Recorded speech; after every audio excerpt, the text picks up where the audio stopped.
చూడండి నేస్తమా, పుట్టినప్పటి నుండి నీకు ఏమీ ఊహ తెలియదు. అలా పెరుగుతూ పెరుగుతూ అన్నీ నేర్చుకుంటావు, మంచి మరియు ఇంకా చెడు కూడా. అలా 5 నుండి 20 సంవత్సరాల వరకు నీకు ఏది నిజం ఏది అబద్ధం అని ఏమీ తెలియదు. ఎవరు నీ నిజమైన స్నేహితులు, ఎవరు శత్రువులు, ఏది కనుక్కోలేవు. అలా పెరుగుతూ పెరుగుతూ నీకు బాధ్యతలు కూడా తెలుస్తాయి. మొన్నటిదాకా నీ పక్కనే ఉన్న నీ స్నేహితుడు నీతో ఉండడు. నీ ఇంట్లో సమస్యలు, అప్పులు మరియు ఇంకా గొడవలు అన్నీ మొదలవుతాయి నీకు అప్పుడే. ఇటు చదువుకోవాలని ఉంటుంది, కానీ ఇంట్లో సమస్యల వల్ల కుదరదు. కానీ ఎలాగో కిందో మీదో పడి చదివి గట్టుకెక్కిస్తావు.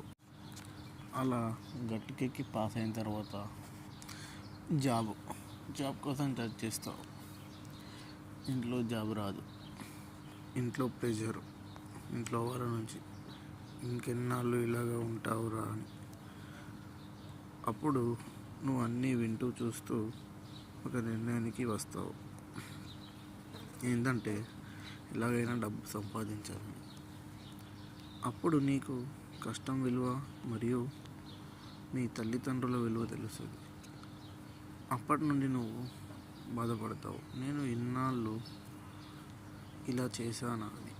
చూడండి, నేను చెప్పాలనుకుంటుంది ఒకటే గాయస్, నేను చెప్పాలనుకుంటుంది ఒకటే. చిన్నప్పటి నుండి చదువే కాకుండా ఇంట్లో ఏమి జరుగుతుంది, నేను ఏమి చేస్తున్నా అని ఒకసారి ఆలోచించండి. ఇప్పటి నుండే స్కిల్స్ నేర్చుకోండి, పార్ట్ టైం జాబ్ చేయండి.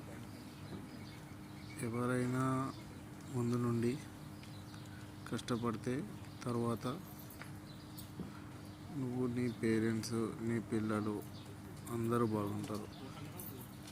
చివరిగా నేను చెప్పేది ఒకటే ఫ్రెండ్స్,